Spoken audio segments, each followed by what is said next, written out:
Rebonjour. J'espère que votre striatum va bien. Oui, parce que, je ne sais pas si vous le savez, c'est lui, le striatum, le responsable de tous nos désirs. Et le striatum n'a pas de limite, aucune, tant que le cortex n'y met pas bon ordre. Mais au fond, que serait une vie sans désir? Est-ce que ça n'est pas le désir qui nous fait vivre, qui nous fait grandir, mais qui peuvent être aussi responsables de nos malheurs? Frédéric Lenoir est philosophe, sociologue. Il a écrit de nombreux ouvrages vendus à des millions d'exemplaires. Il était d'ailleurs déjà venu aux Idées mènent le monde. C'est donc de désir dont nous allons parler aujourd'hui, de désir pour vivre aux éclats. Frédéric Lenoir.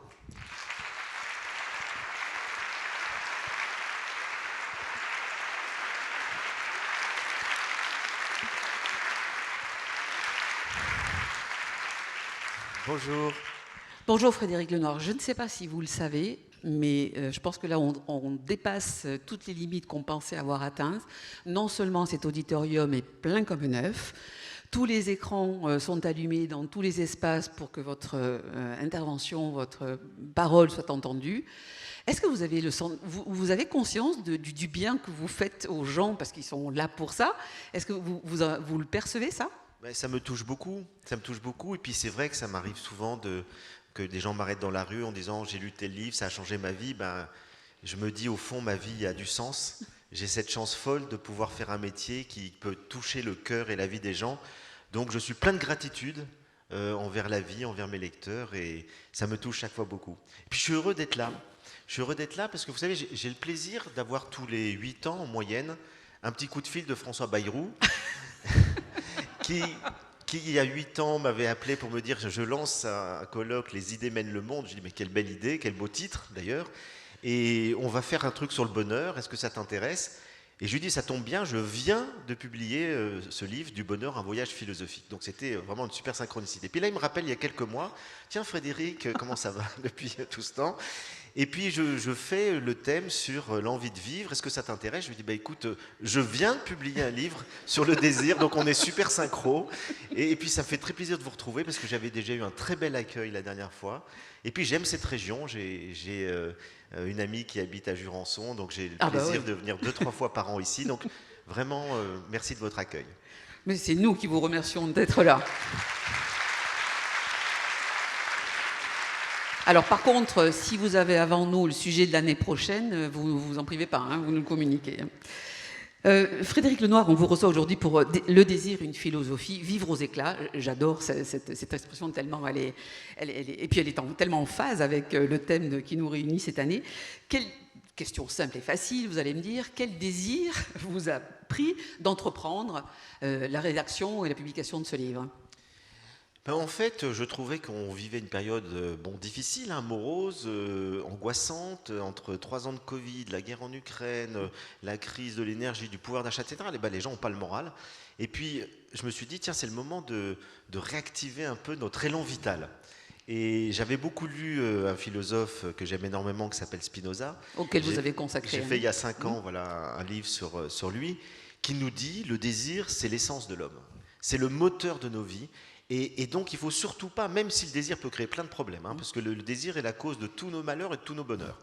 Et il nous dit en même temps, il ne faut surtout pas le diminuer, il faut au contraire cultiver le désir, mais savoir bien l'orienter vers des choses ou des personnes qui nous mettent dans la joie. Et donc, j'ai eu envie de travailler cette question du désir en me disant, ça peut faire du bien en ce moment de réfléchir à ça, parce que en même temps, toutes les crises que nous vivons, notamment la crise écologique, est liée à une mauvaise orientation de nos désirs. Tout à fait. Parce que si on met tous nos désirs dans l'avoir, c'est le consumérisme effréné, et à ce moment-là, on pille totalement la planète, on détruit les écosystèmes. Donc, apprenons, c'est le moment ou jamais, à réorienter nos désirs, peut-être un peu moins d'avoir, un peu plus d'être. Et c'est comme ça qu'on sera dans des joies beaucoup plus profondes. Ça va être le sujet principal de notre échange, si vous le voulez bien. Est-ce qu'on peut dire qu'il s'agit d'un manuel d'éducation au désir? Peut-être, parce que j'essaye de montrer le désir dans tous ses états. Le désir, c'est complexe comme sujet. On confond aussi l'envie, le désir, la convoitise. Il y a énormément de mots connexes, de notions. Et donc, oui, je pense que c'est un petit manuel qui déjà essaye de bien définir la notion de désir et puis nous apprendre à vivre avec nos désirs et comment essayer sans les diminuer, sans diminuer la force du désir, qui est encore une fois le moteur de nos vies, apprendre à les orienter de manière juste. Alors justement, vous parliez de définition. Est-il possible de donner une définition simple du désir? Moi, j'aime bien partir de l'étymologie des mots. Et c'est vrai que l'étymologie, c'est desiderare. Et on peut donner, d'ailleurs, il y a plusieurs interprétations, il y a beaucoup de débats sur cette étymologie. Ça vient de Sidéris, des constellations d'étoiles. Et la première étymologie, c'est l'idée qu'on a perdu le lien avec les étoiles. On ne regarde plus les étoiles. Et donc, on est déboussolé. On erre parce qu'on n'est plus relié aux étoiles. Et donc, c'est le marin qui, parce qu'il ne regarde plus l'étoile, il est errant. C'est l'être humain, parce qu'il n'est plus relié au ciel, il s'égare dans les choses terrestres. Donc, son désir l'égare dans les choses terrestres parce qu'il n'est plus relié au ciel. Et c'est tout à fait l'interprétation que Platon donne au désir. Parce que nous ne sommes plus reliés au divin, nos désirs s'égarent dans les choses matérielles, dans les choses terrestres, parce que nous avons, l'être humain a une soif infinie. Et cette soif infinie, pour Platon, vient du fait que nous venons du divin. Et que comme nous avons oublié cette reliance avec le divin, nous égarons notre désir, notre infini, ce désir infini dans les choses terrestres. Ça, c'est la première étymologie. Puis la deuxième, ce serait plutôt de dire desiderare, c'est ce qui nous décidère. C'est ce qui nous enlève de la sidératio, qui fait qu'on est sidéré, on est figé, on est tétanisé, on ne peut plus bouger. Et le désir, c'est ce qui va nous remettre en mouvement. Et ça, c'est très intéressant parce que cette interprétation du désir, c'est celle de Spinoza, qui nous dit le désir, c'est ce qui nous met en mouvement, c'est ce qui nous rend pleinement vivants. Et donc, il faut cultiver le désir. Donc, entre Platon et Spinoza, toute la tradition philosophique parcourt cette notion du désir à travers ces deux pôles qui existent tous les deux. Le désir peut tout à fait nous égarer, comme le désir peut tout à fait nous rendre pleinement vivants. Et donc c'est pour ça que c'est une notion qu'il faut conscientiser le plus possible pour essayer encore une fois le désir, c'est ce qui va être la cause de tous nos malheurs et de tous nos bonheurs. Et donc la prise de conscience de nos désirs, la réflexion qu'on peut avoir sur nos désirs, l'observation de nos désirs, je pense que ça fait partie des choses qui peuvent nous aider à vivre mieux, effectivement. Vous avez déjà cité Platon et Spinoza, il y en a d'autres que vous invitez dans ce manuel, Aristote, Aristophane, Nietzsche, Jung également, pour revisiter effectivement le concept de désir et leur interprétation. Si on commence à parler de Platon, lui, le désir est corrélé, il est indissociable du manque. Oui, on se souvient de cette image du tonneau des Danaïdes qui n'est jamais rempli, c'est un puissant fond. Le désir. Et donc on désire quelque chose, et puis après, on est insatisfait, on désire encore autre chose. C'est-à-dire dès qu'on a ce qu'on veut, on s'en lasse, on veut autre chose. Ce que reprendra Schopenhauer beaucoup plus tard, avec cette phrase dont mon ami André Comte-Sponville nous dit que c'est la phrase la plus désespérante de l'histoire de la philosophie. Et Schopenhauer nous dit la vie aussi comme un pendule entre la souffrance et l'ennui. La souffrance de ne pas avoir ce qu'on désire, et une fois qu'on a quelque chose, on s'ennuie. Donc je désire ardemment une personne, et puis une fois que je l'ai, je m'ennuie, j'en veux une autre. Je désire ardemment faire tel métier, et puis une fois que je l'ai, je finis par m'ennuyer, je veux autre chose. Et donc, il y a évidemment, ça existe. Il y a ce côté-là. Il y a ce côté, la vision platonicienne est juste, mais elle ne dit pas tout. Elle dit une partie des choses. Et heureusement que Spinoza nous dit, on peut continuer d'aimer, on peut continuer de désirer ce qu'on a déjà. On peut continuer d'être dans un désir qui va toujours plus s'approfondir avec la même personne, avec les mêmes choses, etc. Et donc, les deux existent. Et Platon met l'accent sur le manque, sur la notion du désir-manque. Alors après, on pourrait en parler des heures, parce que c'est un livre que j'ai lu à 13 ans. C'est mon premier livre de philo. Mon père m'a dit, tiens, tu t'intéresses à cette question. Je lui posais des questions sur l'amour. Il me dit, tiens, voilà le banquet de Platon. Et en fait, c'est un livre qu'on peut lire... C'est pas courant quand même. Non, c'est pas courant, parce que j'avais la chance d'avoir un père philosophe. Mais c'est évident que c'est un livre qu'on peut lire jeune, le banquet. Il est très simple, c'est un dialogue dans lequel il y a 10 philosophes qui vont parler de l'amour et du désir. Et on connaît surtout le discours d'Aristophane, qui est très connu parce qu'il a donné naissance au mythe de l'âme sœur. C'est l'idée qu'au fond, à l'origine, il y avait un être androgyne et qu'il était séparé en deux, et que chacun est dispersé et qu'on cherche sa moitié. Et donc on cherche la complétude avec un être qui serait notre moitié. Et ça a donné naissance avec le romantisme à ce mythe qu'il existe quelque part sur Terre quelqu'un qui est notre moitié, etc. Bon, c'est tout l'amour fusionnel, etc. Et puis il y a le discours de Socrate. Et Socrate, c'est très intéressant parce que lui, il va s'appuyer sur une femme. C'est assez rare dans l'histoire de la philosophie, Diotime, Diotime. et une étrangère en plus, qui l'a initié au mystère de l'amour et du désir. Et donc il va nous parler du désir Eros, qui nous fait désirer d'abord les corps, et puis de l'amour des corps, nous passons à l'amour des âmes, de l'amour des âmes, nous passons à l'amour de la connaissance, et de l'amour de la connaissance, nous passons à l'amour de la beauté et de la bonté en soi, qui est le divin. Et donc il nous montre l'échelle ascendante du désir, et c'est très intéressant, parce que c'est quand même une issue, pour Platon, à la frustration du désir-manque. C'est que le manque, si on arrive à le combler de plus en plus en gravissant des échelons, on arrive jusqu'à la plénitude de la beauté en soi. Et là, cette contemplation nous satisfait pleinement. Spinoza, lui, il est dans une autre vision, vous l'évoquiez là tout à l'heure, c'est le mouvement, c'est le désir comme puissance vitale, c'est ce qui fait de nous aussi des êtres vivants. Alors Spinoza, il part de... Bon, déjà, petite parenthèse, Spinoza s'appuie un peu sur Aristote, puisque Aristote, vous le savez, il a été pendant 20 ans disciple de Platon, et il a divergé sur plusieurs points très importants, et notamment sur cette question du désir. Aristote déjà nous dit qu'il y a une faculté désirante dans l'âme humaine qui est très importante, et il nous dit c'est ce désir-là qui fait que, par exemple, est née la philosophie. S'il n'y avait pas le désir de connaître la vérité, eh bien, il n'y aurait pas la philosophie. Et donc déjà, il complète un peu Platon en disant attention, il n'y a pas que le manque qui nous conduit à la frustration, il y a aussi le désir de connaissance. Et le désir de connaissance, c'est une force désirante, une faculté qui est très importante et qu'il faut cultiver. Et donc, Spinoza va s'appuyer sur cette vision aristotélicienne qui est assez peu développée chez Aristote, et il va mettre au cœur de son éthique, qui est son livre majeur, l'idée du conatus. C'est un mot qui veut dire l'effort en latin, pour persévérer et grandir dans son être. Et il nous dit au fond, tout être vivant, et l'être humain notamment, a ce conatus, cet effort, cette puissance vitale qui l'amène à persévérer, à grandir, qui le travaille en permanence pour grandir. Et au fond, c'est le désir qu'on peut associer au conatus, c'est-à-dire cette puissance vitale qui nous pousse à nous accomplir, à grandir, à nous réaliser. Et donc c'est pour ça qu'il va faire du désir l'essence de l'homme et le moteur de nos vies. Et toute la question, après, et c'est ça qui est passionnant, c'est comment bien orienter nos désirs. Il ne s'agit surtout pas de le diminuer comme le font certains courants de sagesse. Parce que vous savez que dans l'Antiquité, déjà, il y a des courants de sagesse, notamment les stoïciens, qui nous disent qu'il faut supprimer le désir. Parce que le désir pose tellement de problèmes dans la vie, nous rend malheureux, on n'est jamais satisfait, etc., qu'au fond, il vaut mieux supprimer le désir et le convertir en volonté. C'est-à-dire qu'il faut vouloir ce qui est, ne pas désirer ce qui est possible et qui peut nous frustrer, ne pas répondre à nos attentes, etc. Et donc Spinoza, face aux stoïciens, même face au bouddhisme, qui ne connaît pas, mais le bouddhisme a la même théorie que les stoïciens, c'est que le désir soif nous rend malheureux, et qu'il faut donc quitter la soif qui crée de l'attachement, etc.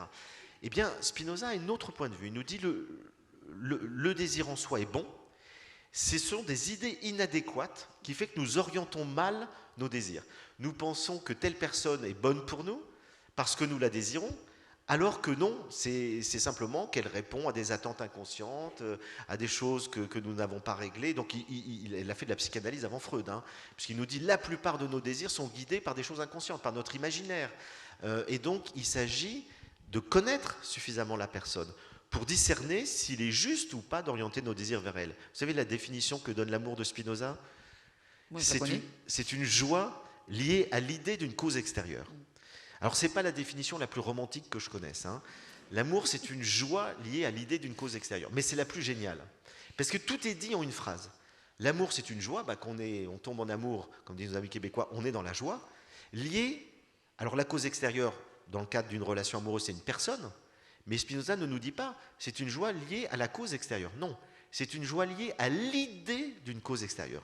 C'est-à-dire c'est l'idée, la représentation qu'on se fait de la personne qui nous met dans la joie. Mais cette représentation peut être vraie ou fausse. Et la plupart du temps, nous dit-il, quand on tombe amoureux, l'idée qu'on se fait de la personne est fausse. Parce qu'elle est liée à des projections inconscientes. Elle est liée à des attentes, liées à ce qu'on a vécu. Alors j'ai peut-être eu un père qui était autoritaire, je vais tomber inconsciemment amoureux d'un homme autoritaire. Puis moi je connais une copine qui me dit je ne comprends pas, je tombe toujours sur des hommes maltraitants. On l'entend ça. Voilà, je tombe toujours sur des pervers narcissiques. Je tombe toujours. À un moment donné, il faut se dire attention, c'est qu'il y a quelque chose en nous inconscient qui nous pousse à reproduire ce que Freud va appeler le mécanisme de répétition, le scénario névrotique. Et Spinoza l'a dit bien avant Freud, 3 siècles avant Freud. Nous allons chercher des gens qui correspondent à des attentes inconscientes. Et donc, il s'agit de mettre de la conscience sur nos désirs. Il s'agit d'être lucide, il s'agit d'observer, et puis qu'on connaît bien la personne, parce qu'au départ, on ne connaît pas les gens. Et donc, vous rencontrez quelqu'un, il ne va pas vous dire, tu sais, je suis un loser, je ronfle la nuit. Non, il va vous dire, je suis un type formidable, je fais du yoga, de la méditation. Je lis Frédéric Lenoir. Voilà, je suis très, très investi dans la société, je fais plein de choses utiles et tout. Puis au bout de quelques mois, on découvre que c'est plus compliqué. Et donc, finalement... Là, Frédéric, il y en a plein qui sont en train de se poser des questions, sans se dire... Oui, mais... Ça, c'est au début. Ouais. Quand on est depuis 10 ans avec quelqu'un, ça va, on ne la fait plus. Hein. On connaît l'autre. Et j'ai une amie qui m'a dit un jour, je sais vraiment que j'aime mon mari parce que ça fait 20 ans que je suis avec lui et que ce qui me touche le plus, ce sont ses défauts. Donc là, ça va. Elle est dans la lucidité. Et donc, ce que Spinoza nous dit, c'est que quand on est dans une relation vraie, quand on connaît vraiment l'autre, eh bien à ce moment-là, la joie est active. Elle est permanente. Elle durera toujours. Et même si un jour on se sépare ou que l'autre décède, etc., il y aura toujours en nous la joie d'avoir fait cette rencontre-là. Alors que les joies passives, liées à une idée inadéquate de l'autre, eh bien ça nous met dans le ressentiment. Et on va en vouloir à l'autre de nous avoir trompés, et on va être en colère. Et l'amour, nous dit-il, se transforme en haine. Et c'est quoi la haine pour Spinoza? C'est une tristesse liée à l'idée d'une cause extérieure. Est-ce qu'on désire quelque chose parce que c'est bon ou est-ce que c'est parce que nous la désirons qu'on la trouve bonne? Vous voulez boire un coup? Non, allez, ça va. Merci Frédéric. Alors ça, c'est une très bonne question que Spinoza aussi affirme de manière très juste, et je pense que c'est aussi une des phrases les plus importantes de l'histoire de la philosophie, quand il nous dit nous pensons désirer une chose parce que nous estimons qu'elle est bonne, mais il nous dit en fait, nous estimons qu'elle est bonne parce que nous la désirons. C'est le désir qui crée de la valeur. Mais ça va très très loin. Ça veut dire que quand nous disons cette personne elle est bonne, etc., c'est parce que je la désire. Le chocolat est bon, c'est parce que je le désire. Quelqu'un qui n'aime pas le chocolat, il ne le désirera pas. Dieu est bon, c'est parce que je désire Dieu. Les droits de l'homme sont bons, c'est parce que je désire les droits de l'homme, c'est parce que je désire la justice. Quelqu'un qui ne désire pas la justice va vous dire les droits de l'homme, ça n'a aucune valeur. Et donc c'est le désir qui est à la base de tout. C'est pour ça que cette phrase est très puissante et que ça nous demande beaucoup de lucidité sur ce que nous estimons bon. Et donc interrogeons-nous, souvent ce que nous estimons bon, c'est parce que nous le désirons. Et donc c'est pour ça qu'il faut mettre de la conscience sur ces désirs. Et c'est pour ça qu'il faut faire de la philosophie. Et c'est pour ça que je vais faire de la philosophie avec les enfants, dès l'âge de 6-7 ans. On fait des ateliers de philo parce que je sais vraiment que si on a... Finalement, la démarche de votre papa, elle était précurseur. Ah, complètement. Je pense qu'effectivement, il savait qu'il fallait réfléchir très tôt. Les enfants sont des merveilleux petits philosophes. Très très tôt, ils posent les bonnes questions. Vous savez, Platon nous dit, la philosophie commence avec l'étonnement. C'est parce qu'on s'étonne, qu'on interroge, qu'on réfléchit, qu'on questionne, etc. Et donc, les enfants, ils adorent philosopher. Et on ne fait pas du tout de philosophie à l'école. Parce qu'on estime, et les profs de philo, la plupart du temps, estiment qu'il faut déjà avoir un langage élaboré, une capacité conceptuelle, ce qui est vrai aussi, pour faire de l'histoire de la philosophie. Un enfant de 6 ans ne peut pas lire la critique de la raison pure de Kant. Mais un enfant de 6 ans peut poser des questions extrêmement pertinentes et des fois apporter des réponses similaires à celles de Kant ou de Spinoza. Je vais vous raconter une petite anecdote. Je fais un atelier de philo avec des enfants, c'était juste après les attentats du Bataclan. Et c'était des enfants de 9 ans, donc c'est CM1. Et le thème qu'ils avaient choisi, je l'ai gardé, malgré les attentats, c'était « Qu'est-ce qu'une vie réussie ?» Et les enfants commencent à répondre, on se met en cercle, moi je ne dis pas ce que je pense, je fais circuler la parole. C'était dans une école donc, à Paris. Et les enfants commencent à dire « Réussir sa vie, c'est être heureux ». Parce que si on meurt heureux, on a réussi sa vie. Et presque tous étaient d'accord là-dessus. Et puis il y en a un qui dit « Moi, je ne suis pas d'accord ». Alors je lui dis « Pourquoi tu n'es pas d'accord ?» Il dit « Parce que les terroristes qui ont tué des gens, ils sont morts heureux parce qu'ils pensent qu'ils vont aller au paradis. Et bien pour moi, ils ont raté leur vie. » Et je lui dis « Pourquoi ?» Il me dit « Parce que réussir sa vie, c'est peut-être être heureux, mais sans avoir fait du mal aux autres.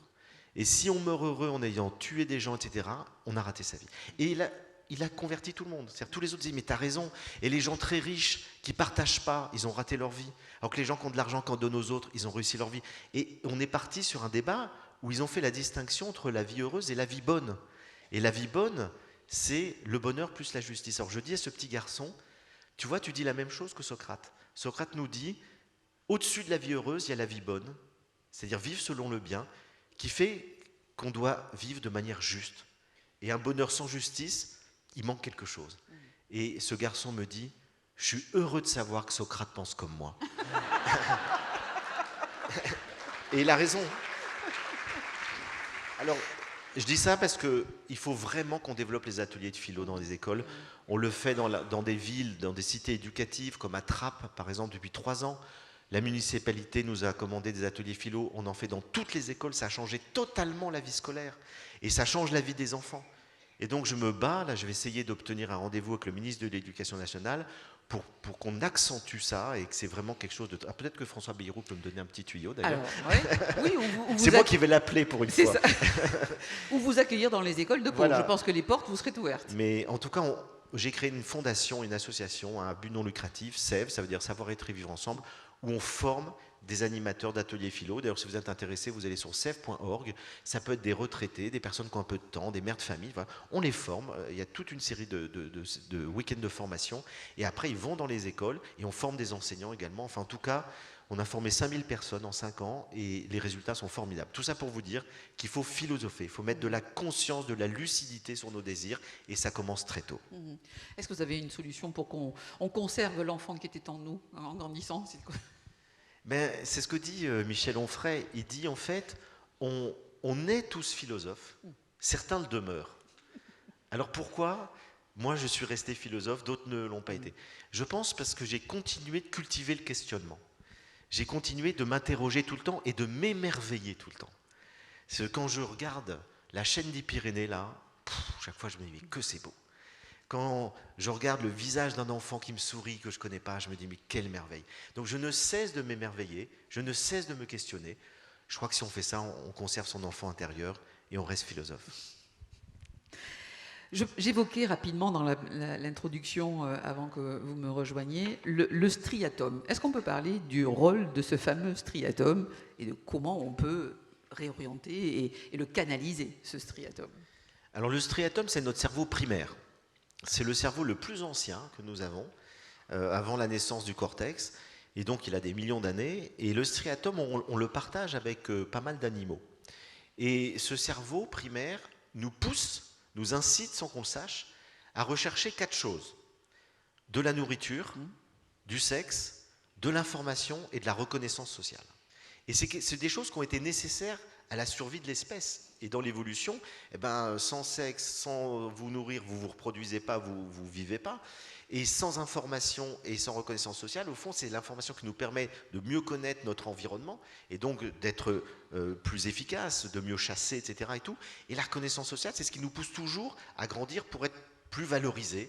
Et donc, on est malheureusement, à cause de ça, dans la comparaison en permanence. Et donc, le striatum, les chercheurs en neurosciences nous disent aujourd'hui, il est sans limite. C'est-à-dire qu'il ne sait pas dire stop. Il ne sait pas dire « t'as assez mangé, t'es assez riche, t'as assez de voitures, t'as assez de reconnaissance ». Non, on veut toujours plus. C'est le fameux « toujours plus » de François de Closet. On n'est jamais satisfait. Or, il se trouve que le capitalisme s'est complètement construit sur le striatum. Le consumérisme. Le consumérisme, c'est ça. C'est-à-dire, c'est répondre à ce caractère infini que nous avons dans nos besoins primaires, qui sont nécessaires, hein. Encore une fois, ils sont très bien, c'est très bien de manger, de faire de l'amour, d'être connu, mais il faut savoir s'arrêter. Pas en même temps. Hein. Oui. Il faut savoir s'arrêter, il faut savoir dire stop à un moment donné, j'ai assez. Et donc, je cite, il y a tout un chapitre où je cite d'ailleurs Jean Baudrillard et des grands sociologues qui ont travaillé sur la société de consommation. J'ai retrouvé des textes assez extraordinaires dans les années 1920 aux États-Unis. Aux États-Unis, les publicitaires. Qui disent, nous allons créer un système d'insatisfaction organisé. Et créer sans cesse des nouveaux besoins. Parce que si nous voulons écouler la production, les besoins naturels ne suffisent pas. Il va falloir créer des besoins artificiels. C'est-à-dire, il va falloir faire croire aux gens qu'ils ont besoin de produits dont ils n'ont pas besoin, pour le dire simplement.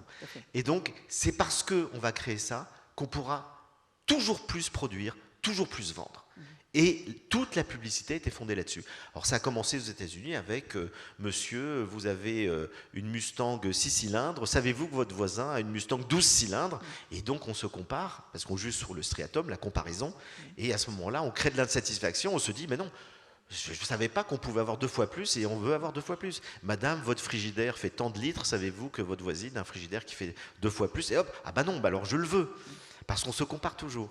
Et donc tout le système est fondé sur ça, la comparaison, l'insatisfaction et la création de nouveaux besoins. Et la conséquence de ça, c'est la destruction de la planète. Et donc aujourd'hui, il y a un chercheur que j'aime beaucoup en neurosciences qui s'appelle Sébastien Boller, qui a créé un livre qui s'appelle Le bug humain, où il nous dit si on n'arrive pas à arrêter notre striatum, eh bien, c'est la catastrophe écologique qui est inéluctable. Et donc, il faut arriver à dire stop. Et ça, il faut utiliser le cortex. Il faut aller dans notre cerveau supérieur, il faut aller dans notre esprit, dans notre conscience, dont on ne sait pas très bien d'où elle vient, pour dire je me limite, je me modère, j'oriente mes désirs vers plus d'être, plus de connaissances, plus d'amour, plus de joie, vers des choses immatérielles, et pas que vers des choses matérielles. J'ai rien contre des choses matérielles, mais il faut savoir se limiter à un certain niveau et aller trouver de la joie, de la satisfaction dans d'autres domaines. Plus d'être que d'avoir. Mais qui ne coûtent rien. Hein. Contempler un paysage, ça ne coûte rien, et ça nous nourrit tellement. Écouter de la musique, ça ne coûte rien aujourd'hui quasiment, et ça nous nourrit tellement. Parler avec des amis, ça ne coûte rien, et ça nous nourrit tellement. Alors qu'on s'épuise à faire un tas de choses très coûteuses qui détruisent la planète et qui ne nous rendent pas si heureux que ça. Et vous citez d'ailleurs, ça peut être surprenant de le citer dans un manuel de philosophie, encore que cette phrase est tellement belle, et vous citez Alain Souchon, c'est dans Foule sentimentale. Ouais. J'adore cette chanson. Ah bah oui. On nous inflige des désirs qui nous affligent. Foule sentimentale, hein, qui a soif d'idéal, des choses pas commerciales, tout est dit. Ouais. Tout est dit. Donc vraiment, bravo Alain Souchon. Il est un philosophe qui a mis en musique, en chanson, une vérité très profonde. Est-ce qu'on peut parler du désir comparaison? Vous l'avez un peu évoqué. Désir comparaison et désir mimétique. Tout à fait. Alors ça, c'est un point qui a été mis en valeur par un anthropologue que j'aime beaucoup, qui s'appelle René Girard, qui a fait toute sa carrière aux États-Unis, comme un certain nombre de grands penseurs français. Ils ont dû s'exiler pour trouver une audience. Et René Girard a mis en valeur le désir mimétique. Le désir mimétique, c'est quoi? C'est le fait que nous désirons ce que les autres désirent. Et donc, nous avons besoin d'un modèle pour désirer. Donc, le désir se passe à plusieurs. Et c'est notre désir se construit à travers le désir des autres. Alors, c'est quelque chose de très vrai. Les petits-enfants, bien souvent, ils désirent ce que leurs parents désirent. Parce qu'ils veulent faire plaisir à leurs parents, puis c'est leur modèle. Et puis après, adolescents, on désire ce que nos copains désirent. Et puis on désire ce que les stars, les modèles sociaux qui nous touchent, que ce soit des chanteurs, des acteurs, aujourd'hui des influenceurs, désirent. Et donc ils nous montrent des choses et on va imiter leurs désirs. Et alors pour appuyer sa thèse, René Girard s'appuie sur un certain nombre de grands romanciers du 19e et 20e siècle, sur Stendhal, sur Flaubert, sur Proust, sur Dostoïevski et d'autres. Et il analyse leurs romans à travers un livre qui s'appelle Mensonges romantiques et vérité romanesque. Mensonges romantiques, parce qu'il nous dit, les romantiques nous disent que tous nos désirs sont spontanés, qu'ils sont authentiques. Ben, il dit pas du tout. L'essentiel de nos désirs sont mimétiques et c'est ce que nous montrent les grands écrivains. Alors prenons Madame Bovary. Madame Bovary, eh bien, elle calque sa vie sentimentale sur les romans qu'elle lisait qui vont nourrir son imagination. Prenons Le Rouge et le Noir, Julien Sorel, il va désirer ce que les gens de la haute société à laquelle il aspire intégrer désirent. Et j'ai oublié son nom, M. de Bonald, je crois, qui l'engage comme précepteur, il va l'engager comme précepteur parce qu'il pense qu'un autre rival veut l'engager comme précepteur, donc désir mimétique. Et lui-même, Julien Sorel, à la fin du roman, pour reconquérir l'amour de Mathilde, il va faire semblant d'être désiré par une autre femme, et du coup, Mathilde va se dire, si une autre femme le désire, je le désire aussi. Donc finalement, on pourrait prendre plein d'exemples dans Proust, on est truffé, mais on n'a pas le temps, c'est que l'essentiel de nos désirs sont des désirs mimétiques. Et donc il s'agit d'en être conscient. Alors il y a plein de désirs mimétiques qui sont bons. Il y a des gens qui désirent des très bonnes choses qui sont bonnes pour nous aussi. Mais il faut en être conscient parce que je crois qu'à un moment donné, et c'est ce qu'on fait au milieu de la vie généralement, et c'est ce que Jung, Carl Gustav Jung, ce grand penseur auquel j'ai dédié un livre l'année dernière, appelle le processus d'individuation.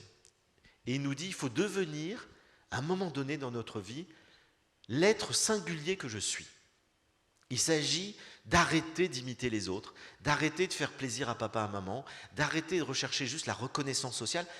Écoutons nos désirs les plus profonds et donnons du sens à notre vie en fonction de l'être singulier que je suis. Nous avons tous une nature singulière, il s'agit de la réaliser. Et il nous dit que ça se fait souvent entre 35 et 50 ans.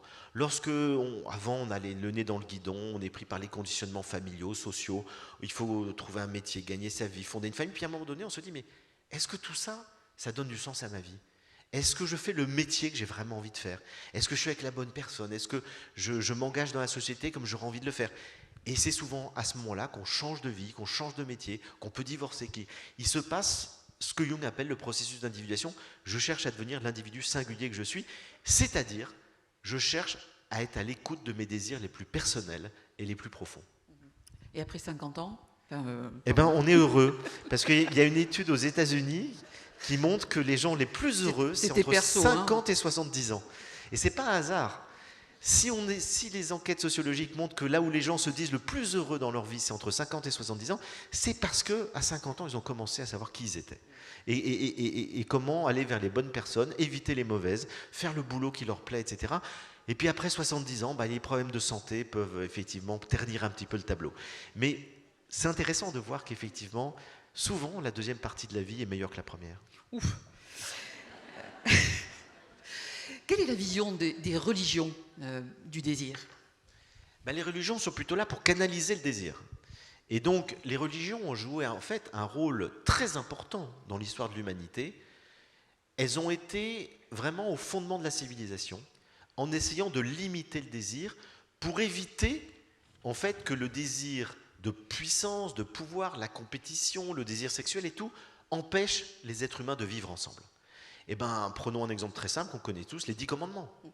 Le dernier, c'est tu ne convoiteras pas, c'est-à-dire tu ne désireras pas, tu ne convoiteras pas, parce que la convoitise, c'est le désir de ce que les autres possèdent, c'est désirer ce que les autres possèdent. Tu ne convoiteras pas la femme de ton voisin, l'âne de ton voisin. Bon, c'est pas très agréable de mettre la femme au même niveau que l'âne, mais ce sont des sociétés patriarcales dont heureusement on est en train de sortir. Enfin, la femme, l'âne, la maison, tout ce qui appartient à ton voisin. Bon. Donc, en tout cas, tu ne tueras pas, tu ne commettras pas de la violence, etc. Donc, au fond, c'est quoi la religion? La loi religieuse, elle est là pour cadrer le désir, pour permettre de vivre en société. Et on dit que Dieu demande aux êtres humains de ne pas faire ça. Et donc, on va chercher une norme extérieure pour imposer une morale qui permet de vivre en société en canalisant les désirs. Et la loi religieuse, elle peut exister de 1000 manières. Et je parlais du bouddhisme tout à l'heure, qui est aussi une forme de loi religieuse, mais qui n'est pas imposée de l'extérieur. Elle vient de la compréhension intérieure. Et le Bouddha nous dit que la cause essentielle de la souffrance et du malheur vient du désir. Mais pas n'importe quel désir. Le désir attachement. La soif tanha. C'est-à-dire ce qui fait que nous désirons quelque chose et nous nous attachons au résultat. C'est-à-dire que, par exemple, je désire obtenir telle chose, réussir un examen et tout. Et si je ne l'ai pas, je suis malheureux. Alors que ce qu'il faudrait, c'est pas mal en soi de désirer des choses. Il faut se détacher. Si je ne l'ai pas, c'est pas grave. Je tombe amoureux de telle personne et tout, elle n'est pas amoureuse de moi, c'est pas grave. Je désire atteindre l'éveil, je fais tout pour atteindre l'éveil, si je ne l'atteins pas, c'est pas grave.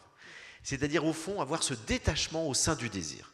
Je pense que c'est une sagesse très profonde. Mais il va plutôt vers l'ascèse, il va plutôt vers, non pas une ascèse totale, mais limiter les occasions de désirer. C'est pour ça que l'idéal dans le bouddhisme, c'est la vie monastique, dans lequel, évidemment, vous limitez l'avoir, vous êtes dans un détachement qui enlève les tentations. Alors pour un laïc, c'est beaucoup plus difficile. Ce qui fait que le désir, c'est une voie qui aide à maîtriser le désir en essayant de diminuer, d'une part, les désirs matériels, d'autre part, d'arriver pour tous les autres désirs à un détachement, ne pas attendre forcément le résultat. Donc on voit dans toutes les religions que le désir est au cœur, mais il est vécu comme un problème. C'est ça. Et un problème qu'il faut effectivement régler. Et c'est ça la grande différence avec Spinoza et ceux qui vont le suivre, comme Nietzsche, comme Bergson et d'autres, et Jung, qui nous disent ne voyons pas le désir comme un problème. Voyons le désir avant tout comme une force, comme une puissance qui peut créer des problèmes, mais au lieu de le diminuer pour ne pas avoir de problème, apprenons plutôt à bien l'orienter. Et là, ça me fait penser, c'est cette notion d'orientation, ça me fait penser à ce mot hébreu, vous savez, le péché. C'est un mot hébreu qui veut dire se tromper de cible. Et au fond, qu'est-ce que nous dit la Bible? Et surtout, c'est très présent dans les évangiles, et j'aime beaucoup les évangiles. Et le message du Christ, il ne juge jamais, il ne condamne jamais. Quand il tombe sur des gens qui ont fait les pires choses, il n'est pas là pour leur dire c'est mal, tu dois changer. Il va leur dire d'abord, tu te trompes de cible, tu orientes mal ton désir. Quand il rencontre la femme samaritaine qui a eu 5 maris et l'homme avec qui elle vit n'est pas son mari, il lui dit jamais c'est mal. Il lui dit, moi, toi tu bois une eau où tu auras toujours soif. Moi je vais te donner une eau où tu n'auras plus jamais soif. C'est un amour universel et il veut la faire passer de l'amour passionnel, où elle aura toujours soif, à l'amour universel où elle n'aura plus jamais soif. Lorsqu'il rencontre Zachée, le collecteur d'impôts véreux, il a toutes les qualités Zachée, hein. C'est un collecteur d'impôts qui est véreux, c'est-à-dire qu'il est malhonnête, il vole l'argent et il travaille pour les Romains, c'est-à-dire pour l'envahisseur. Il est détesté dans son village. Et Jésus arrive dans ce village et tout le monde se dit Jésus vient, c'est un prophète, il fait des miracles, il va aller manger à la table des notables. Pas du tout. Jésus, il voit Zachée, comme il est petit, il est en haut d'un sycomore, il le voit, il lui dit descends et viens, je vais aller manger chez toi aujourd'hui. Et Zachée est bouleversé, il se dit mais comment? Moi, qui suis détesté de tout le monde, il vient manger chez moi? Mais du coup, ça le bouleverse. Il se jette aux pieds de Jésus, il lui dit mais je suis un homme pécheur, je vole les gens, je suis le pire. Et bien du coup, je vais rendre aux gens tout ce que je leur ai volé et je vais changer de vie. Pourquoi il dit ça? Pas parce que Jésus lui a dit c'est mal ce que tu fais, parce que Jésus l'a aimé. Et cet amour a bouleversé son cœur et du coup, l'amour lui donne envie de changer. Et donc, ce que montre le message des évangiles et qui est exactement la même chose que le discours de Spinoza, c'est qu'il s'agit de réorienter nos désirs.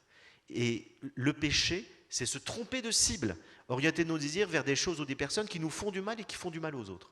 Alors si nous orientons bien, nous trouvons une nouvelle cible pour bien orienter nos désirs, et bien finalement, nous allons pouvoir nous épanouir et faire du bien aux autres. Et c'est pour ça que Françoise Dolto, qui a écrit un livre sur les évangiles, appelle Jésus le maître du désir. Et je trouve ça très beau et très vrai. Et vous dites d'ailleurs dans votre livre que Jésus réconcilie d'une certaine façon Platon et Spinoza entre ce désir manque et ce désir de puissance vitale. Oui, Jésus et tous les grands mystiques. J'ai tout un chapitre sur les grands mystiques, parce qu'on pourrait parler de la Kabbale juive, on pourrait parler de Rumi. Rumi qui est extraordinaire, qui est un être de désir extraordinaire, mais un désir qu'on sublime toujours plus. Et donc effectivement, il y a chez les grands mystiques quelque chose qui transcende la loi religieuse pour aller vers un accomplissement de l'être. Et il ne s'agit pas d'être simplement dans l'auto-limitation, la peur de mal faire, etc. Il s'agit de faire grandir la puissance désirante. Il s'agit de faire grandir l'amour. Et plus on aimera, plus nos désirs vont s'orienter vers des personnes et des choses qui sont belles et qui ne feront pas de mal aux autres. Donc c'est une réorientation du désir par la puissance de l'amour. C'est ça la mystique. Heureusement qu'il y a des mystiques dans les religions, hein, parce que sinon... Mais oui, en ce moment, dès qu'on parle de religion, effectivement, on pense à des choses tout autres. Et on parlait du désir, malheureusement, la place de la sexualité dans l'Église, c'est catastrophique. Et elle le paye cher aujourd'hui, et ça fait suffisamment de dégâts comme ça. Donc il y a beaucoup de choses à repenser fondamentalement sur la question du désir, parce qu'à trop refouler les désirs, on les fait exploser. On va parler dans quelques minutes du désir et de la sexualité, et de Freud notamment. Est-ce que l'émulation est une forme détournée du désir ? L'émulation. J'ai pas entendu. L'émulation. Ah, l'émulation, j'ai compris l'illumination. Si vous voulez. Je suis encore dans le bouddhisme. Oui, l'émulation, c'est bon. C'est-à-dire que, encore une fois, de même que je disais tout à l'heure que le désir mimétique n'a pas que du mauvais. Faut pas être manichéen. Il y a du désir mimétique qui est bon, parce qu'on a besoin de se construire des fois à travers les autres, puis après, il faut pouvoir en sortir. Mais l'émulation, ça peut être une très bonne chose. On peut se comparer aux autres pour des bonnes choses. Moi, quand je me compare à quelqu'un que je trouve très intelligent ou que j'ai envie d'être aussi intelligent, c'est très bon. Et donc finalement, tout dépend de l'usage qu'on fait des choses. Mais l'émulation, oui, ça peut être... Après, quand l'émulation devient de la compétition, de la rivalité narcissique et tout, c'est négatif. Mais quand ça permet de favoriser une forme de collaboration, tant mieux. L'association désir-sexualité vient assez rapidement. Freud a théorisé là-dessus. Quelle est la vision de Freud quant au désir? C'est beaucoup de la libido, hein. Mais c'est vrai que quand j'ai dit à quelques amis, tiens, on pose souvent la question, qu'est-ce que tu es en train d'écrire? Je suis en train d'écrire un livre sur le désir. Et tout le monde a réagi de la même manière. Ah, enfin tu vas parler de sexualité dans tes livres. Ben non, j'en parle, mais sur 17 chapitres, il y en a un sur la sexualité. Parce qu'on identifie spontanément désir et sexualité. Et c'est vrai que le désir sexuel est très puissant, il est très important. Et Freud a en partie raison. Alors moi, je pense que Freud a mis le doigt sur quelque chose de très important, la puissance du désir sexuel. Mais l'erreur qu'il a fait, c'est de dire que toutes nos activités proviennent du désir sexuel. C'est-à-dire qu'au fond, c'est le moteur de toutes nos existences. Et je pense qu'il exagère. C'est-à-dire qu'il y a quelque chose de vrai. La sexualité est très puissante, elle est très importante, elle nous travaille consciemment ou inconsciemment. Et beaucoup de choses que nous faisons sont liées à cette pulsion sexuelle qu'il appelle la libido. Mais je suis plutôt d'accord avec Jung, qui a été son disciple avant de rompre avec Freud, principalement sur ce point-là. En disant, parce qu'à un moment donné, Freud lui a dit, il faut faire de la théorie sexuelle un dogme. Et Jung nous dit, dès qu'il a utilisé ce mot, j'ai compris que je ne le suivrai plus. Il faut chercher la vérité. Et il ne faut pas faire des dogmes dans la science. Et donc, au fond, Jung nous dit, oui, le désir sexuel est très puissant, mais il n'y a pas que ça. Dans la libido, qui est l'énergie vitale, il y a aussi le désir de spiritualité. Il y a aussi le désir de s'accomplir. Il y a aussi le désir de connaissance. Il y a plein d'autres choses qui nous motivent, qui sont un moteur, qui sont des forces de l'élan vital, qui ne sont pas liées à la sexualité. Et donc, la sexualité est centrale, elle n'est pas exclusive. Et l'amour-désir? L'amour-désir avec ces 3 dimensions que vous évoquez dans votre livre. On peut parler de ces 3 dimensions? Oui, tout à fait. En fait, vous connaissez certainement les 3 mots qui nous parlent de l'amour chez les Grecs, parce qu'en français, on a un seul mot qui veut dire plein de choses. Parce que quand on dit je t'aime, ça peut vouloir dire tout et n'importe quoi. Je connais une amie qui me dit un jour, son mari lui dit, si tu me quittes, je vais me tuer. Elle dit pourquoi? Parce que je t'aime. Ben oui, la passion amoureuse, la jalousie fait qu'on peut aimer et commettre des actes d'une violence incroyable contre soi ou contre les autres. Donc les Grecs, comme ils ont une pensée philosophique, ils nous disent qu'il y a au moins 3 mots pour parler de l'amour. Il y a Eros, qui est la passion. Alors là, on peut tuer par passion. Il y a Eros, qui est la passion. Il y a Philia, qui est l'amitié. Et il y a Agapé, qui est l'amour-don. Et donc, en fait, les 3 correspondent à 3 formes de désir. Quand on est dans Eros, c'est...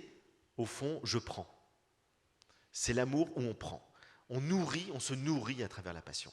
On nourrit nos manques, nos besoins, etc. Et tout. Et du coup, on projette à fond sur l'autre. J'ai un ami psychanalyste qui me dit quand 2 personnes sont au début d'une relation amoureuse et qui font l'amour pour la première fois, il y a 8 personnes dans le même lit. Il y a les 2 amoureux, leurs parents respectifs et les anciens conjoints. Tout ça dans leur imagination, dans leurs fantasmes, dans leurs transferts, dans leurs projections. Oui, c'est pas réel, mais c'est... Non, mais rassurez-vous, oui, la morale est sauve. Mais en même temps, il se passe un espèce de chaos dans notre inconscient qui fait qu'on projette un tas de choses sur l'autre. Et si j'ai eu, je vous le disais, un ancien conjoint qui m'a fait ça, du coup j'ai peur que ça se reproduise, etc. On le voit tous, hein, on dit, oh là là, combien d'amis me disent, je viens de rencontrer un type, là il est en train de divorcer ou vient de divorcer, mais c'est encore compliqué, hein, il ne s'est pas encore débarrassé de son ancienne histoire, etc. Oui, parce qu'on est pris par tout ça. Et donc, Eros, c'est tout ça. Hein, c'est la passion, la projection, l'amour, le désir, c'est très puissant. On a besoin de ça, mais il faut le dépasser. Parce que sinon, comme nous dit Becbédé, l'amour dure 3 ans. Et moi, j'ai envie de dire, il est très, très optimiste. Hein. Je dirais plutôt, c'est plutôt 6 mois. Aujourd'hui, les gens qui se rencontrent sur Tinder ou sur Mythique, ça ne dure pas très longtemps. Ça peut durer très longtemps. S'il y a autre chose qu'Eros. Mais au début, Eros. Et puis, Aristote va nous dire, parce que c'est Platon qui parle d'Eros, il va dire qu'il y a Philia. Philia, ça correspond au désir « je partage ». On aime partager, on a envie de partager quelque chose avec les autres. Alors Philia, c'est l'amitié, mais c'est l'amitié aussi bien au sens où on l'entend aujourd'hui des amis, que l'amitié des conjoints, que l'amitié des parents avec les enfants. C'est de la complicité, c'est de la tendresse, c'est le fait, on se choisit mutuellement dans l'amitié en vue d'un projet commun. Alors on se choisit, alors le projet commun, ça peut être de fonder une famille, le projet commun, ça va être d'aller chasser ensemble, ou de jouer aux cartes, ou de faire je sais pas quoi, peu importe. Il y a un projet commun qui fait qu'on aime, on partage. Je partage. Et puis, Et Aristote nous dit, l'amour des conjoints ne peut pas durer s'il n'y a pas philia, s'il n'y a que Eros, ça ne tient pas. Et puis le troisième niveau, agapé, qui est très présent dans le Nouveau Testament, c'est l'amour don. C'est-à-dire, je donne sans rien attendre en retour. Et là, c'est le désir de donner. Et vous savez, le désir de donner, il est très puissant. Et je pense qu'il nous nourrit en profondeur. Il y a une phrase que j'aime beaucoup de l'Évangile qui dit « Il y a plus de joie à donner qu'à recevoir ». Et moi, c'est quelque chose que j'ai expérimenté, mais tellement de fois dans ma vie. Et je crois que me souvenir que la première fois, vous voyez, c'est encore une histoire avec mon papa, décidément, il m'a marqué. Il est dans votre lit encore ou pas? Non, bon, inconsciemment, sûrement, malgré 10 ans de psychanalyse. Mais je me souviendrai tout le temps, c'était dans les années 70. Je ne sais pas si certains d'entre vous de ma génération s'en souviennent, il y a eu des modes. Il y a eu la mode des ponchos. Ah, vous avez connu, voilà. Tout le monde voulait un poncho. Comme il y a eu la mode des sabots. Aussi, il y a eu la mode des aussi. salopettes. Bon, bah voilà. Je vois qu'on est pas mal de la même génération, ça fait plaisir. Et donc, quand on avait sabots, salopettes et ponchos... ah bon, alors, c'était voilà. la totale. Et alors, dans la mode des ponchos, je devais avoir 13 ans, mon père est parti au Mexique et je lui dis « Ramène-moi un poncho ». Et il me ramène le plus beau poncho mexicain, mais sublime, en laine et tout. Bon, trop fier, c'était l'hiver, je me souviens, et la nuit tombait, il devait être 17h, 18h. Je descends dans la rue, arborer mon poncho. Tout le monde le voit. Et là, au bout de 200 mètres, je tombe sur un clochard qui mourait de froid. Et je le vois grelottant comme ça, et c'est plus fort que moi, je lui donne mon poncho. Et à ce moment-là, il se met à pleurer, il me prend les mains, je me mets à pleurer aussi. Et là, je me suis dit, mais quel bonheur de donner. Et j'ai compris à ce moment-là qu'on avait beaucoup plus de joie à donner qu'à recevoir. Et donc c'est pour ça que le don, c'est ce qui fait que la vie est belle, quoi. C'est ces moments de don où on se donne mutuellement. Et donc ça, c'est agapé. C'est cet amour universel qui nous tombe dessus, qui fait qu'on peut donner à un inconnu quelque chose qui nous est précieux. Et donc, je crois que dans toute relation de couple, toute relation amoureuse, il faut ces trois dimensions. Pour qu'elle soit durable. Qu'elle soit durable, qu'elle soit vivante. Eros, philia, agapé. Je prends, je donne, je partage. C'est pas mal, hein? Vous développez un concept intéressant dans votre livre aussi, le concept du biophore et biocide. Est-ce qu'on peut développer ça? Alors ça, je l'emprunte à une philosophe contemporaine qui s'appelle Sophie Chassa, qui a écrit un très beau livre il y a 2 ans. Elle m'a invité à déjeuner pour qu'on en parle sur l'élan vital de Bergson. Et elle a inventé ce concept, que je reprends en la citant, des biophores et des biocides. Elle nous dit, et biophore, toute expérience qui nourrit l'élan vital. Et biocide, toute expérience qui tue ou diminue l'élan vital. Et donc c'est un concept très très intéressant parce qu'on voit dans notre vie qu'il y a des choses qu'on fait qui tuent l'élan vital, qui nous font perdre le goût de la vie. Et puis il y a des choses, des expériences qui nourrissent l'élan vital. Alors c'est ça qui m'intéresse surtout. Et donc j'ai tout un chapitre sur comment nourrir l'élan vital. L'élan vital, vous savez, c'est Bergson qui a utilisé cette expression dans son célèbre livre, L'évolution créatrice. Il s'est beaucoup intéressé à l'évolution, et c'était à la fois un très grand philosophe et en même temps un homme qui avait des grandes compétences scientifiques, notamment en biologie. Et il renvoyait dos à dos les 2 grandes théories de l'évolution qui étaient extrêmement fortes à son époque. D'un côté, la théorie finaliste, qui nous dit que l'évolution de la vie se fait en fonction d'une finalité, et donc on peut prévoir ce qui va arriver si on connaissait la finalité. Et puis l'interprétation plus mécaniste, qui est plus cartésienne, qui est une interprétation qui nous dit que tout se fait de manière mécanique à partir de causes initiales, qui fait qu'on pourrait aussi connaître la fin des choses si on connaît les causes initiales qui engendrent des effets. Et il dit non, la vie ne fonctionne pas comme ça, parce qu'elle crée en permanence de la nouveauté. Et ça, c'est génial. Il nous dit, si on observe bien la vie, il donne plein d'exemples dans la biologie, en fait, rien n'est prévisible. On pense que les choses sont prévisibles, puis à un moment donné, il y a une bifurcation, va surgir par hasard quelque chose qui va créer de la nouveauté, et la vie va prendre une autre direction. Et c'est parce qu'il y a de la nouveauté que la vie est foisonnante, qu'elle est riche, etc. Et donc il dit on ne peut absolument pas prévoir ce que sera la vie dans son évolution, simplement on peut constater cet élan vital, créateur, qui l'apporte et qui crée de la nouveauté. Et donc ce qui est intéressant, c'est qu'il faut se relier à cet élan vital, parce qu'on est porté aussi, parce qu'on participe à la vie, par l'élan vital de l'univers entier. Et donc, comment se relier à l'élan vital? Alors, je donne quelques exemples. Par exemple, la nature. La nature, elle est portée par l'élan vital. On voit le printemps qui surgit à chaque fois, la force de la floraison et tout. Eh bien, moi, je sais que dès que je suis fatigué, mais je suis très souvent fatigué parce que je suis tout le temps dans la nature. Donc je vais me ressourcer en permanence. J'ai un pied-à-terre à Paris, j'y suis 3 jours par mois. Et j'ai besoin de la nature, j'ai besoin de voir la montagne ou la mer ou la nature, la campagne, de m'allonger dans l'herbe, de m'adosser à un arbre.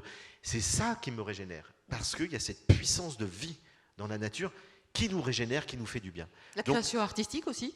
La création artistique, bien sûr, être créateur.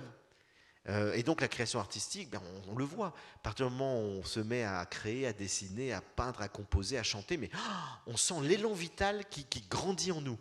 Et je vais aller plus loin que la création artistique, j'irai la créativité. Parce qu'il y a plein de métiers qui ne sont pas des métiers artistiques, mais qui demandent de la créativité. Un entrepreneur, il est créatif. Quelqu'un qui crée de nouveaux produits, qui invente des choses. J'ai des amis entrepreneurs, ils sont ultra créatifs. Et ça les rend dans une joie permanente. Un artisan peut être extrêmement créatif.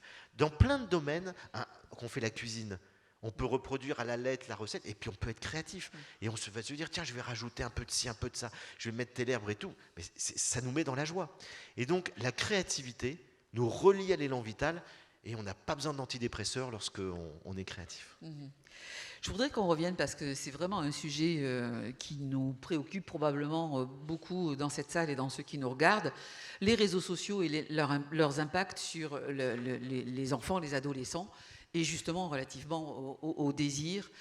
Vous avez cette anecdote que je vais vous laisser vous raconter sur ce déplacement, effectivement, puisque je crois que la connexion, c'est 3h50, je crois, c'est ça? Je vous laisse... Ben aujourd'hui, l'addiction des jeunes aux réseaux sociaux, c'est 3h50 par jour. Les adultes, c'est un peu moins, on est plutôt autour de 1h30 parce qu'ils n'ont pas le temps, ils ont moins de temps. Mais les jeunes, dès qu'ils peuvent avoir entre deux cours, le soir sous la couette, pouf, ils se connectent à leur smartphone. Et donc, effectivement, on est devant un problème d'addiction. Parce qu'en soi, moi, j'ai rien contre les smartphones, c'est des outils merveilleux qui nous simplifient la vie et tout. Rien contre les réseaux sociaux. Les réseaux sociaux peuvent faire le meilleur et le pire. Je suis juste contre l'addiction aux réseaux sociaux. Et pourquoi il y a de l'addiction? Il y a de l'addiction à cause de la dopamine. Alors là, il faut expliquer quelque chose dont on n'a pas parlé par rapport au striatum. On en revient à notre bon vieux striatum. En fait, notre cerveau primaire nous pousse, je le disais, à faire un certain nombre de choses, se nourrir, faire l'amour, être reconnu socialement, etc. Et pourquoi ça marche? Parce que pour que ça marche, il nous donne une récompense, qu'on appelle le circuit de la récompense. Chaque fois que j'obtiens quelque chose que mon striatum me pousse à rechercher, j'ai un shoot de dopamine. La dopamine, c'est une substance chimique que nous avons dans le cerveau qui nous met du bien-être, qui nous apporte de la joie, de la satisfaction, du bien-être. Et donc, en fait, nous recherchons toujours plus, parce que chaque fois, nous avons de la dopamine. Mais c'est sans fin. Et dans toute addiction, il y a de la recherche de dopamine. Et l'addiction aux réseaux sociaux, c'est quoi? C'est qu'ils ont été construits comme ça, les réseaux sociaux. Je cite dans mon livre des anciens cadres de Google, anciens présidents de Facebook, etc., qui ont quitté parce qu'ils ont dit on est en train de détruire le cerveau de nos enfants. Et on le fait sciemment. Ce n'est pas un accident. On a su dès le départ comment fonctionnait le striatum et on s'est dit les jeunes, les adolescents, ils ont besoin de comparaison et de reconnaissance sociale. Et on va créer un outil à travers Facebook et les autres réseaux sociaux dans lequel ils vont avoir une vitrine où ils vont pouvoir, avec leur profil, se montrer sous leur meilleur jour. Et pour créer de l'addiction, pour qu'ils soient le plus présents possible dans les réseaux sociaux, on va leur donner des satisfactions. Donc on va leur envoyer, il y a le système des likes, le système des commentaires, un commentaire positif. Et du coup, on va faire qu'ils soient le plus présents possible. Et pourquoi? Parce qu'on fait de la pub et que comme ça, on vend un tas de choses. Et donc, il faut créer de l'attention. C'est le marché de l'attention. Et de la dépendance. Et donc de la dépendance. Et donc, il faut créer de l'addiction pour qu'ils soient le plus présents possible sur leur smartphone. Et comme ça, et d'ailleurs, les chiffres d'affaires de tous ces géants américains explosent. J'explique que 80% de la publicité aux États-Unis va dans Google, Facebook, Instagram, etc. Donc, effectivement, on crée de l'attention, c'est un marché, mais le prix à payer, c'est l'addiction des jeunes qui n'arrivent plus à en sortir. Et non seulement ils n'arrivent plus à en sortir parce qu'ils cherchent toujours à voir où ils en sont dans leur image qu'ils donnent aux autres, etc. et tout, mais ça les rend très anxieux. Ça ne leur donne pas confiance en eux. Parce qu'ils sont toujours à douter, est-ce que je vais avoir un bon commentaire? Est-ce que la photo que j'ai mise va être likée, etc. Est-ce que je vais avoir autant d'amis que mon copain? Autant d'amis que mon copain, on se compare de plus en plus. L'adolescence est un âge où on est dans la comparaison, je l'ai dit tout à l'heure. Et donc, les réseaux sociaux vont jouer à fond là-dessus. Et du coup, je raconte, il y a aujourd'hui 7 ou 8 nouvelles maladies psychologiques totalement liées aux réseaux sociaux. La peur d'être oublié sur les réseaux sociaux. Et pour ça, il faut se faire traiter. Le désir de se transformer physiquement. Puisqu'il y a un réseau qui s'appelle Snapchat, dans lequel ils vous mettent des filtres. Et les ados, ils n'arrêtent pas de se mettre des filtres, de se lifter la peau, de mettre des petites, le regard brillant, etc. Et tout. Eh bien, il y a des milliers de jeunes qui veulent se faire opérer pour ressembler à leurs filtres. Vous avez des jeunes qui se suicident parce qu'ils se font descendre sur les réseaux sociaux, parce qu'on met des vidéos sexuelles, etc. Et tout. Donc en fait, ça devient dramatique. Et ça crée de l'anxiété, de l'angoisse, de la dépendance, etc. Donc il est capital aujourd'hui d'aider les jeunes à décrocher. Ça ne veut pas dire supprimer, mais décrocher, limiter. Et d'ailleurs, je donne quelques exemples assez frappants. Les gourous de la Silicon Valley, ils interdisent à leurs enfants d'avoir des smartphones. Alors ils vont très loin. Steve Jobs, quand il a présenté l'iPad, un journaliste du New York Times lui a dit « Est-ce que vous l'avez offert à vos enfants ?» Il a dit « Non, mes enfants n'ont pas de tablette numérique. » Donc vous voyez, ça fait quand même réfléchir. C'est des gens qui ont parfaitement compris les dangers de l'addiction que pouvait créer tout ça et qui ne le donnent pas à leurs enfants. Alors, il y a deux solutions radicales, où on évite effectivement, on dit tu ne tireras pas sur les réseaux sociaux. Deuxième solution, on éduque. Et c'est quand même souvent la meilleure chose à faire. C'est-à-dire qu'on explique aux adolescents les dangers de tout ça. On explique qu'ils sont manipulés. Moi, quand j'explique à un adolescent de 15 ans, tu es esclave de gens qui gagnent des milliards sur ton dos et qui t'utilisent et qui, avec des algorithmes, ils vont savoir ce que tu aimes, ce que tu fais, ils te tracent, etc. Et tout, un adolescent qui a besoin d'être un peu rebelle et de sa liberté, ça peut le faire réfléchir. Donc expliquer, éduquer, donner des clés pour qu'ils comprennent. Et puis la vraie réponse, et elle est encore plus profonde, c'est qu'une fois qu'on a expliqué tout ça et tout, pour l'aider à quitter l'addiction, il faut l'aider à susciter un nouveau désir qui lui apportera de plus de dopamine que ce qu'il a dans les réseaux sociaux. Et ça, c'est encore Spinoza qui m'a donné cette clé, puisque Spinoza nous dit comme ça, en passant dans l'éthique, on ne peut pas quitter un désir qui nous rend malheureux par la raison et par la volonté. Ça ne suffit pas. Prenez un alcoolique, il sait, et il n'y arrive pas.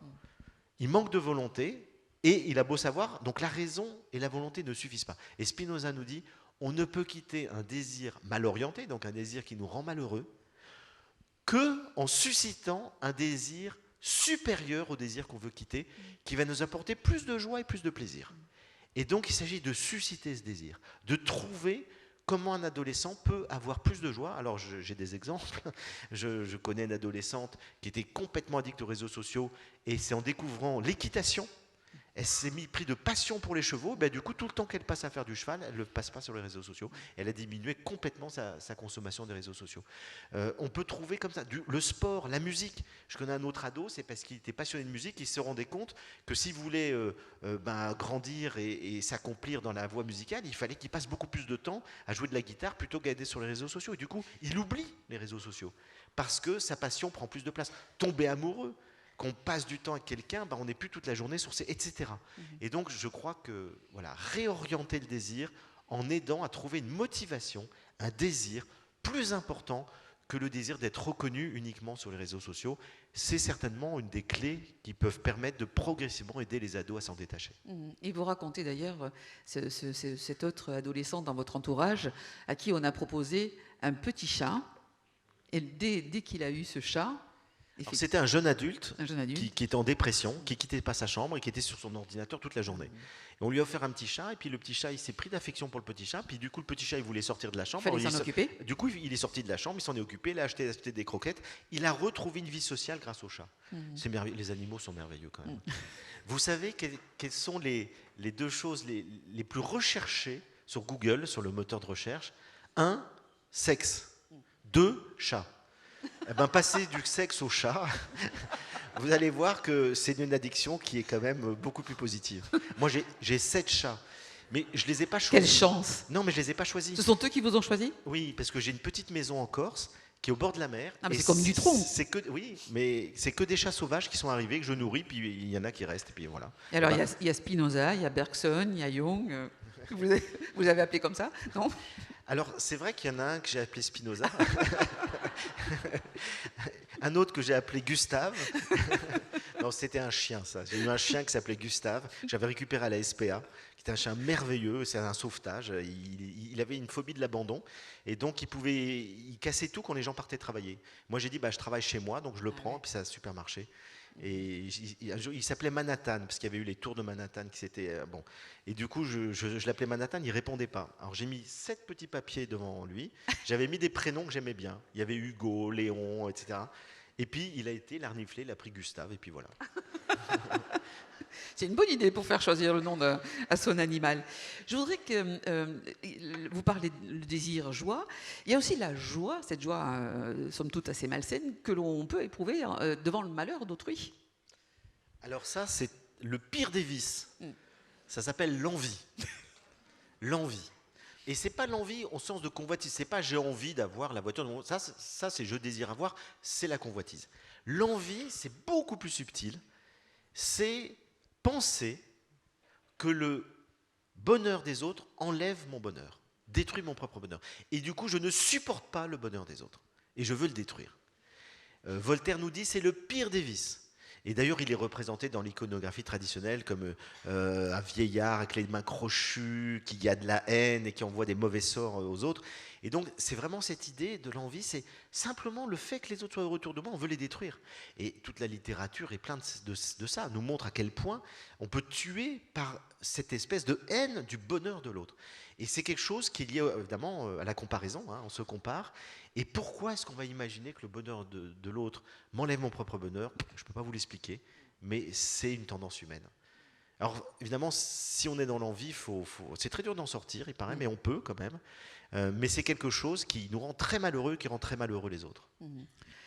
S'agissant de réorienter le désir, et pour terminer cet échange que l'on pourrait volontiers faire durer très longtemps, je voudrais que vous nous avez parlé de votre papa, je voudrais que vous nous parliez de votre maman. J'ai adoré cette page que vous consacrez à votre maman, la vie intérieure, de cultiver la vie intérieure par autre chose, comment ça la remplit de plaisir et de bonheur, et vous sans doute aussi.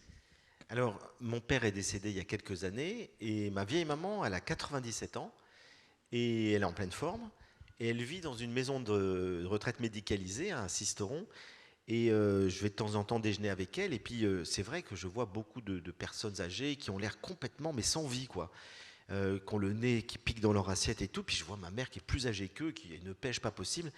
Elle me dit, mais tu sais, ce sont des gens qui ne lisent plus, ils regardent la télé, beaucoup s'abrutissent toute la journée, ils prennent des médicaments et tout. Elle me dit, moi je prends aucun médicament, et je passe mon temps à lire, à me cultiver, à réfléchir, à prier, et donc elle cultive sa vie intérieure. Et ça la rend éternellement jeune. Et ça la rend joyeuse, et c'est de vous avoir écouté aujourd'hui qui nous rend remplis de bonheur. Merci beaucoup Frédéric Lenord pour avoir été des nôtres. Merci.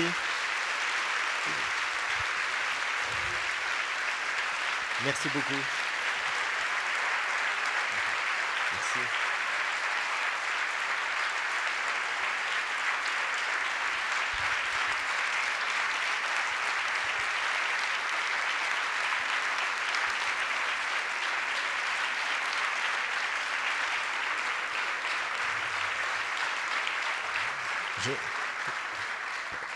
François, tu peux me réinviter une 3e fois pour... Merci beaucoup. Et ne vous privez pas du désir de lire ce livre, c'est formidable. Et Frédéric, vous le retrouvez en dédicace dans la salle Henri Faisan, à tout de suite. Merci beaucoup Frédéric.